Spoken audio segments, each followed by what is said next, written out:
we are filming this panel. There's a camera right over there. You probably will not be on camera. It would be incredibly difficult for you to be on camera. But the reason that we're filming this is because this, in this moment, is part of the behind the scenes of a heist movie that we are making right now.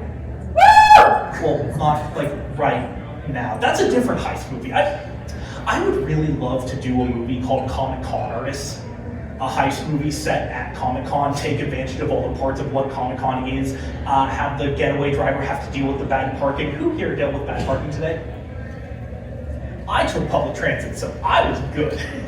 You get it. Have the face show up in cosplay, have somebody get lost in a crowd of Deadpools, have them try to steal a copy of Action Comics #1, get it to Henry Cavill to sign, and then get it out without anybody knowing that it's a real copy, and have the entire movie be narrated through the lens of a Comic Con panel. I think that'd be really cool. I just made a video this week about why that would be like financially impossible because of the licensing fees and the extras alone. Wow, I love FanX. It's so good to be back. Okay, Mitch, I'm sorry. Okay, so...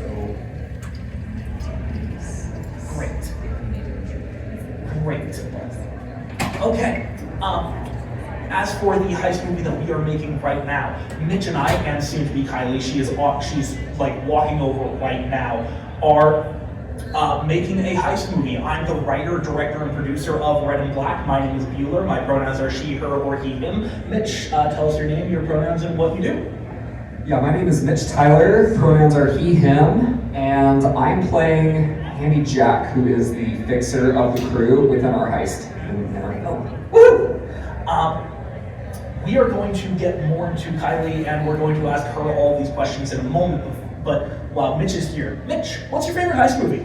My favorite heist movie is Reservoir Dogs, which is a little ironic considering you don't really see much heisting happening in that film. Okay, so why Reservoir Dogs? And I love it because, besides it being Tarantino's first movie ever, and him knocking it out of the park like straight away, it just kind of flips the conventions of a heist movie and just a crime movie in general on its head with so many, crazy things that you've never really seen in a film before, not actually showing the heist, having it confined into one room mostly, and yet somehow still being able to rack up the tension so much with some very gruesome moments. Anyone who's seen that film knows what I'm talking about. As well as phenomenal acting from, a top tier cast of so many amazing actors. And yeah, that's one of many reasons why Reservoir Dogs is my favorite. Wonderful. Has anybody here seen Reservoir Dogs? Because I have not seen Reservoir Dogs. Mitch keeps begging me to watch Reservoir Dogs. I haven't seen it yet. My favorite heist movie is Paddington 2, but I feel like that's kind of cheating. It's one of those like edge cases, and we're going to be getting into a bunch of edge cases near the end. So instead, I'm going to talk about the A-Team, the 2010 version with Liam Neeson and Bradley Cooper, because gosh, that movie is incredible. Every single scene is either a heist or a setup to a heist or the fallout of a heist, and everything is just leading from one to the next, and it's a 5-act movie where every act is a heist. It is very underrated. I love the A-Team. It is just so much fun. And every single character is so much fun to watch. The banter, if you liked Now You See Me's banter, you're gonna freaking love the A-Team. Mitch, what do you love about heist movies? What I love about heist movies is just the playfulness of them, right? It's that, in such high stakes, high pressure situations, more often than not, you see the crew in these films just having the time of their lives. They are having a freaking blast, just without a care in the world, just sneaking in, doing their thing. And like I said, the stakes are so high, and so many of the obstacles and things that they need to pull off are so complicated and so nerve-wracking to the average person, but these people are experts, and they're, it's all about that familial bond between them a lot of the times too, which is something I always have loved and admired. You really kind of grow attached to some of these people, even if, their morals are questionable and they're stealing from people, right? But still, at the end of the day, the bottom line is, it's so much fun, and they're having so much fun that we can't help but have fun with them and be along for the ride with them. That's one reason why College Humor's Heist Night is easily my favorite parody ever. People keep asking me to talk about Rick and Morty's heist episode. It's a great episode of Rick and Morty, but Rick and Morty's creator doesn't like heist movies. Like, he keeps coming out and saying, I don't like this entire genre, and whenever you see him work in that genre, you can tell this is not affectionate homage. This is kind of just like criticism, and it's not fun.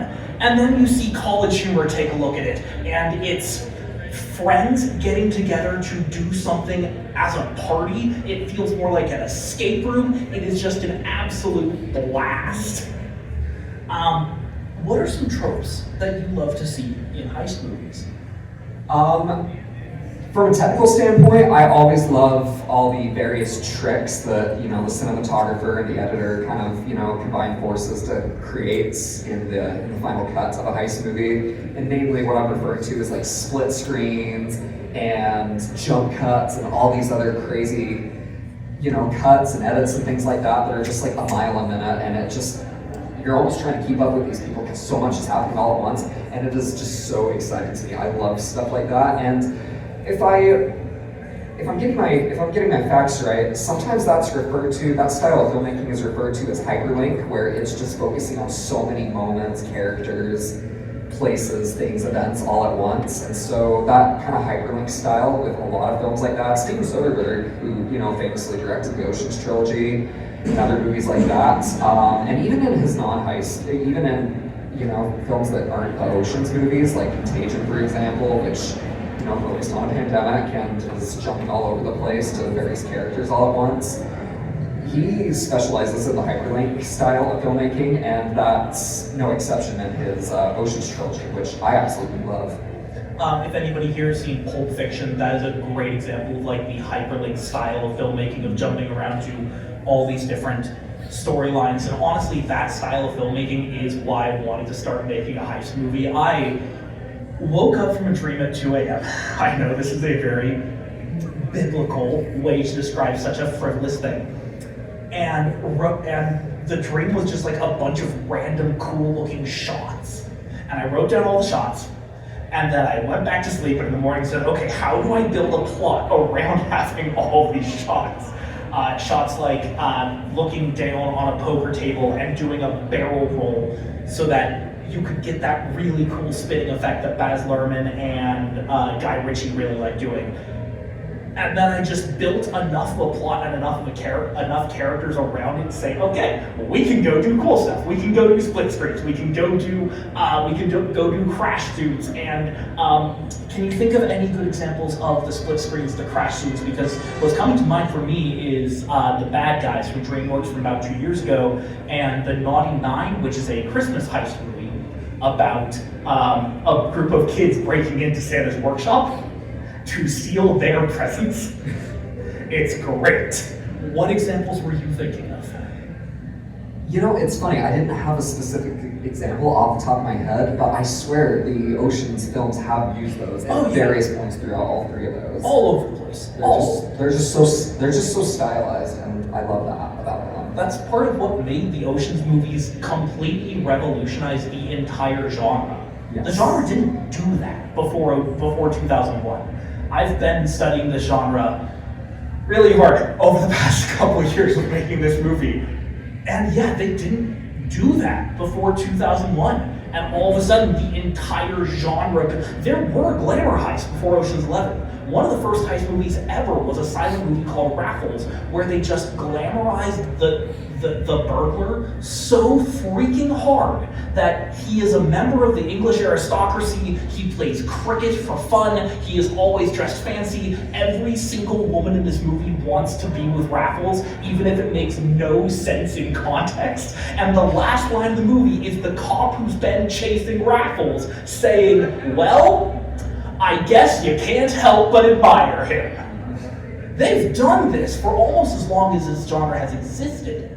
But then this one movie comes along and becomes the seminal work of the entire genre, revolutionizing everything. If I were teaching a class about film and we had one class to talk about heist movies, I would say, go home, watch Ocean's 11, come back and we'll talk about heist movies, because that's really the one.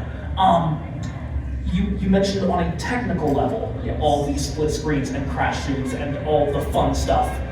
What are some other tropes you love to see, the narrative tropes you love to see? Because it's funny, I was rewatching the first Mission Impossible recently with a buddy of mine, which is still my favorite out of all of them. That's just it's so iconic, all the stunts and things like that they pull off in that film. But of course, the most famous one being midway through the film, which is the most secured in the world, of course, where Tom Cruise is being lowered into that room and he cannot so much as whisper or have his body temperature raise up a single degree, that sort of deal. And just no matter how many times I watch that movie, I am just holding, I'm sitting there with bated breath the entire time I watch that, because it is just so tense every single time, even though I know, how it pans out. I love just those, where they're riding a fine line between getting caught and getting out of there in one piece without, things going awry, that sort of thing. And yeah, that's like the biggest trope that I love to see every single time in a heist movie is like, oh my gosh, like is something about to go wrong, or is he actually gonna, by some miracle, pull it off? So is it the cable drop, which to this day, the trope is called Mission Impossible Cable Drop. They named that. I don't know if that trope happened before Mission Impossible, but they named that trope. Is it the cable drop specifically, or is it that feeling of being on the edge of your seat and might they lose? Everything about that. So that sequence in particular, I mean, yeah, the sudden cable drop, yeah, that's like heart in your chest, heart in your throat type moment for sure. But yeah, just that entire sequence, and an honorable mention sequence would be another Mission Impossible example when he's underwater. That's just in Rogue Nation in the fifth movie. So yeah, just very, very tense. Like, is he gonna make it out of this alive? Let alone make it out without getting caught, like in the first Mission Impossible where the stakes were a little lower when they were just getting started. But things like that where you're just like on the edge of your seat, like you said. I love that sort of thing. Has anybody here ever watched a movie and as soon as a character goes underwater, you start holding your breath to try to see if you can hold your breath as long as they have? Yeah, Guilty's church. Yeah. Did anybody here drown during Finding Nemo? During that scene in Mission Impossible, has anybody here seen Mission Impossible Rogue Nation? It's the one with the airplane and the underwater sequence. Okay, so context. Tom Cruise's character has to go underwater to grab the thing, and the scene is 6 minutes long? Which is approximately how long he held his breath underwater. Up to that point, it was the longest underwater scene in film history. They were worried they were going to kill Tom Cruise. I feel like that's the goal on a Mission Impossible movie these days, is just like, how can we find a new way to kill Tom Cruise? How can Tom Cruise get out of it? Which is exactly what Mitch was talking about how close can we get to losing without barely get away with it. Tom Cruise was working on this stunt with the stunt coordinators, and they were all worried about, okay, how do we change the shot? How do we change the scene so we don't kill Tom? And he hears them talking about this. He walks over to the practice pool, dunks his head in the water. There's a behind the scenes featurette about this on the Blu-ray. Dunks his head in the water and sits there for 12 minutes. Pulls his head out of the water and says, I could have gone longer, I just got bored. Can we go on with the scene, please? Tom Cruise was born with an extra liter of gas in his lungs. Tom Cruise's lungs are larger than the average person. He was literally born to do that stunt. It's amazing. Okay, one series that I've been doing on TikTok with heist movies recently is that a heist? Where we take a movie that's kind of an edge case and ask, okay, yes, no, maybe? So, Mitch. Yes. How the Grinch Stole Christmas. Is that a heist movie? I would say yes. Okay. Because it's very much an intricate and elaborate plot, set up by the Grinch to quite literally take all of Christmas away from Whoville, right? He's literally breaking and entering into every single house and stealing every single thing that is even remotely related to Christmas from the citizens of Whoville. And for him to pull that off overnight, which, you know, I mean, it is Dr. Seuss, right? So nothing's impossible in the world of Dr. Seuss, but still, it's very ambitious, and he does pull it off. And it's very, like I said, it's very intricate and elaborate the way he kind of goes about it. So I saw you shaking your head about How the Grinch Stole Christmas. I want to open it up to the audience. How the Grinch Stole Christmas. We're talking about the Jim Carrey version here. Is that a heist? Raise your hand if you think yes. Raise your hand if you think no. Okay, we're going to jump over to Home Alone. Before we jump over to Home Alone, I think it absolutely is, but the reason is because of when it came out. How the Grinch Stole Christmas came out the year before Ocean's 11, when Ocean's 11 completely changed the genre. If this came out 1 year later, I might be saying no. But what makes it happen is that during the 90s, and How the Grinch Stole Christmas came out in 2000, Ocean's 11 was 2001. During the 90s, this was a very scattered genre. You had the Thomas Crown Affair, Mission Impossible, Reservoir Dogs, you had sneakers, you had dozens of different styles. They all looked different, they all felt different, they all acted different. But what was in common was that the camera was always moving, the heist was always in the middle of the movie, everything before was why, everything after was the fallout. It acts like everything from that decade because nothing from that decade acts like each other. We just had a couple new people show up. To catch everybody up, we are currently playing Is That a Heist? We're taking some edge cases and asking, does that count as a heist movie? So on a scale of Oceans 1 to Oceans 11, how many oceans would you give How the Grinch Stole Christmas? I'd give it, I don't know, I feel like I'm being generous giving it maybe a 7 because, you know, above all else, it's a cute little Christmas film, but the main plot that it centers around is him stealing Christmas from Whoville, and so I'm kind of leaning more on the higher up half, and just, you know, barely giving it a 7. I was tempted to give it a 6, but no, I'm being generous by giving it a 7, I feel like. Okay, would you change your mind if I said the Boris Karloff version or the Benedict Cumberbatch version? No, just the Grinch in general. Okay. For me. Okay. Jumping over to Home Alone. Before I ask Mitch, raise your hand if you think Home Alone counts as a heist movie. Raise your hand if you think it doesn't count as a heist movie. Okay. So, why would you say no? Well, okay. There's a lot of, again, elaborateness about, you know, the booby traps and whatnot, but that's more of a self-defense type situation. Like, nothing's. But then you do have the burglars, right? You have Marv and Harry, right? They're trying to break in and steal stuff. But honestly, it's so anti-heist or anti-burglary that's, you know, because it goes completely awry for those two in, you know, every possible way, as we see in the film. I gotta say nay to that one, being a heist film. Okay. I usually call that a counter heist. Yeah. Where like there is a heist, and that was going to be my next one. So it's a little bit different because it's just narratively structured different. Die Hard. Who would say that is a heist movie? Who would say it's not a heist movie? I love that there's a huge difference between Home Alone and Die Hard because so many people talk about Home Alone as just Die Hard with a kid.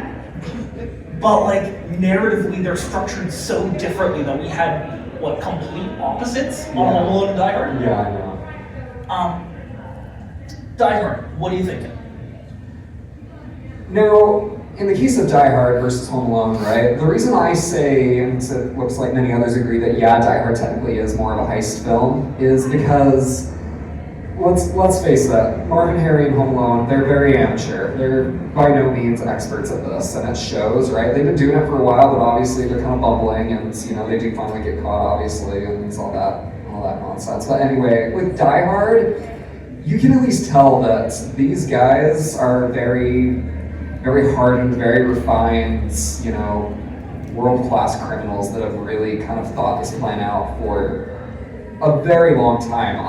If I had to guess, they've been planning this for well over a year at least, with how intricate and complex it is, and just how assured they are of it, and also kind of how far they get with it before they are ultimately foiled in the end. So their heist definitely goes off without a hitch for a lot longer than, you know, Marvin Harry's do in Home Alone. So I'm gonna go on the other side of that. We watched Die Hard together last year, and I spent about half the movie ranting about how Hans Gruber is a terrible thief. Oh my gosh, the plan in Die Hard is so bad. There are so many coincidences that have to go perfectly right, and so many people they have to kill. Like, they have 2 different cars arriving, and then 3 getaway cars, and a helicopter. And they don't have the helicopter. They need somebody else to bring the helicopter. Step 1 of the plan is kill someone. Step 2 of the plan is kill someone. Step 4 of the plan, if Mr. Takashi doesn't give them the passcode, is kill Mr. Takashi. Step 10 of the plan is kill someone. And eventually I'm just like, y'all didn't have a plan, did you? They don't even know how many locks they have to get through. Like, Theo, the hacker, goes through the electronic locks and says, okay, now that we are in the location, I know there are 7 locks. They didn't even know how many locks, much less how. What is this? It's just a terrible plan, and the only reason it works is because John McClane doesn't stop them sooner. So it sounds like what you're getting at here is their heist, by some miracle, ends up working out, you know, for as long as it does through sheer luck. Which, pretty much. You know what? I can't fault you for that, because now that you bring all that up, I do remember, you know, watching this with you last year and you poking so many holes in their plan and logic, like Swiss cheese. And you know what? Looking back at it, you're not wrong. On the other hand, the Wet Bandits from Home Alone, you can tell they've done this scan like 50 times and it works. Which one does Joe Pesci play? That would be Harry. Harry, thank you, is knocking on doors dressed as a policeman to figure out how much security each house has, and then just crossing off any home that's too hard. That's brilliant. Like, that is some of the best casing the joint I have ever seen in a heist movie, but that's partly just because I think the Wet Bandits have an amazing sense of flair, and also, you know, they lose a lot faster. I don't think it's because Kevin is smarter than John McClane, but I don't want to power scale Kevin McAllister. I'm not that insane. Are Prison Breaks heist movies? Before we get Mitch's answer, who thinks yes? Who thinks no? Okay, Mitch, what do you think? Is a Prison Break a heist? Yeah, you know, it's funny. That's kind of a trickier one for me to answer, because we've talked a lot about Prison Break films, and you know, your favorite Paddington 2. That is a Prison Break. There's also 2 heists. One heist. The midpoint of the movie is a heist to break into the movie's kind of a mystery movie. The midpoint of the movie is breaking into the main suspect's house to get some evidence, and there's a great heist in there. Anyway, you were saying. I think the best way I can put, you know, the best case I can make for a Prison Break being a heist is the item of interest, or the currency, or you know, doing away with those terms. The thing that's being carried off is not tangible. It's not an item or an object. It is people. The people are the thing, or you know, the thing in question being carried off. You know, it's people, not an item. Yeah. They're carrying themselves off. Somebody in my Discord server literally today asked, does it have to be a physical item? Can it be a person? Can it be an intangible item? Back to the Future, somebody asked a while ago, is that Marty heisting his own future? And I'm like, not this. I usually say that a Prison Break works because it fits the tropes and the conventions of the genre enough that it's kind of the same thing. The only difference is the environment and the direction. And the environment does change which obstacles you're dealing with and what resources you have.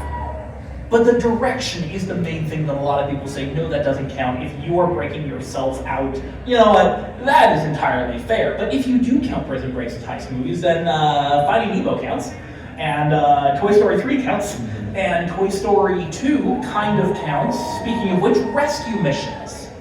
If you have a very elaborate rescue mission to steal a person, something like Furious 7, or I guess Toy Story 2, well, Toy Story 3, does that count? Let's hear from the audience first.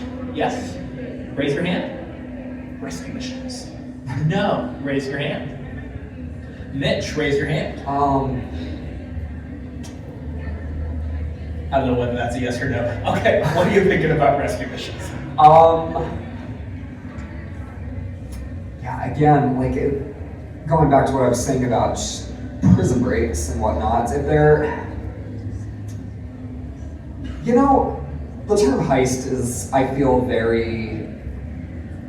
it's a very flexible term in my opinion, because, you know, you can ask, you know, however many different people, and you'll get a different answer from each of those people probably. And the way I see it is, you know, if it's seen as valuable enough or important enough to be carried off or stolen or transported or, you know, taken out of a high security or high tech facility of any kind, be it a person, object, amount of currency, or, you know, jewelry, or any sort of valuable thing. If it holds value in the eye of the beholder and they're breaking in to steal that thing or person, then you know it's heisty enough to me as far as I see it.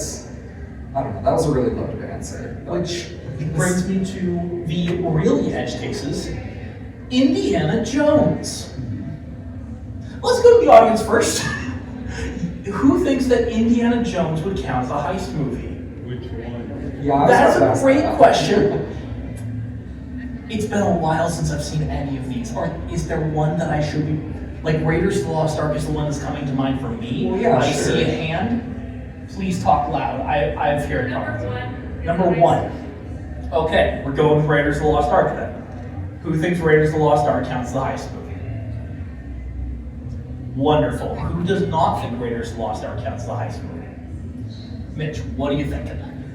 Well, I mean, the main plot is centered on recovering the Ark of the Covenant, and you know, a race to try and get to that before the other party does, right? It's like a heist competition, if you will. Sure. And you know, you see that in the opening scene too with the idol, and there's so many tropes within that film in particular, that Indiana Jones in particular, that you see in other heist movies, right? The booby traps and the dangerous obstacles that, you know, he's trying to overcome, that sort of thing. And it feels very heisty to me in those regards. You know, I never thought about the walls that shoot arrows as the ancient equivalent of a laser maze. But like, you're not wrong. Or like the scale that holds the statue that he has to put exactly the same weight on.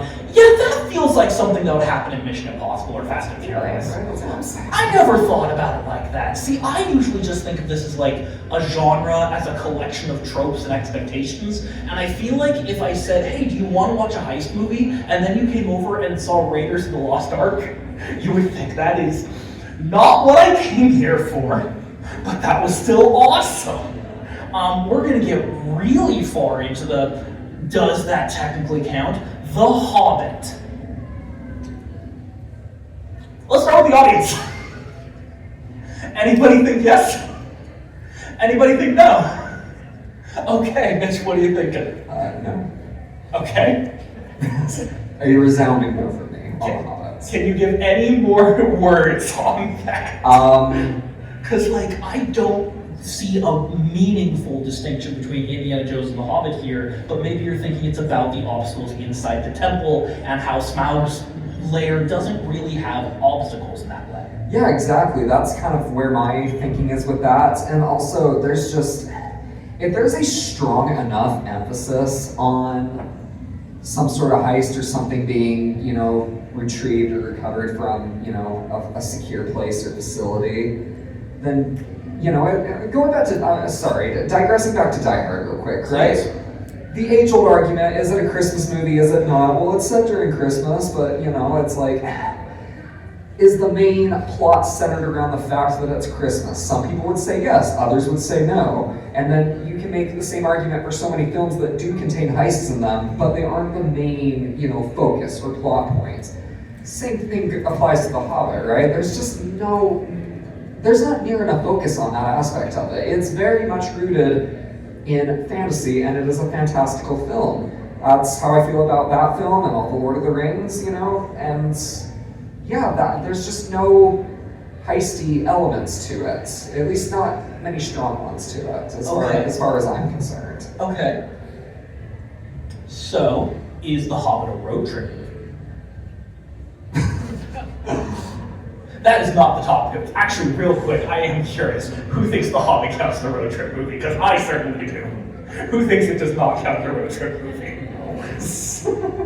There are not enough flat tires in that movie, I will say. Well, in that trilogy, I will say that. Pirate movies. Let's go with Muppet Treasure Island first, and then Pirates of the Caribbean Curse of the Black Pearl second. Muppet Treasure Island. Who thinks that counts? Who thinks that does not count? That is a resounding everyone. Why? It's just a retelling of Treasure Island Muppet style. But the point is the piracy, the treasure maps, the finding the treasure, the conflicting groups all trying to find the treasure at once. Let's jump over to Pirates of the Caribbean Curse of the Black Pearl. That may be a better example. Who thinks yes? Who thinks no? Mitch, what are you thinking? Again, same thing. There's just not enough focus on any sort of heist or score being pulled off. It's very much a character study, those films. Like, you kind of follow these characters around on their voyages and stuff like that. But, honestly, you don't really see much heisting going on in those films, at least as far as I can remember. Yeah, it's more about the adventure, less about the stealing itself. Yeah, it's the journey, it's not the destination. Okay. Did you see Abigail came out earlier this year? Yes, I did not get around to it. It was so... it's a vampire movie where a group of kidnappers accidentally kidnap a vampire, take the vampire to their safe house, and get trapped in the safe house with the vampire. It is so campy, it is so over the top, and so much fun, and so stupid. But the first 15 minutes present themselves so seriously as a group of highly trained, competent kidnappers who approach this like they are stealing a person. Which is just hilarious, the number of words English has for stealing stuff.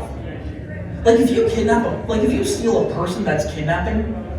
If you steal a person, but you keep the person in the same room, that's a hostage situation. If the government steals a person, that is jail. If you steal a person, but they didn't want to be there in the first place, that's a rescue mission. But if they didn't want to be in jail in the first place and you steal them from jail, that's a prison break. And if you steal them against their will, that's kidnapping, yes. Yeah, English has so many words for stealing stuff, and we don't have a word for the day after tomorrow. What are we doing with this language? There was one other big...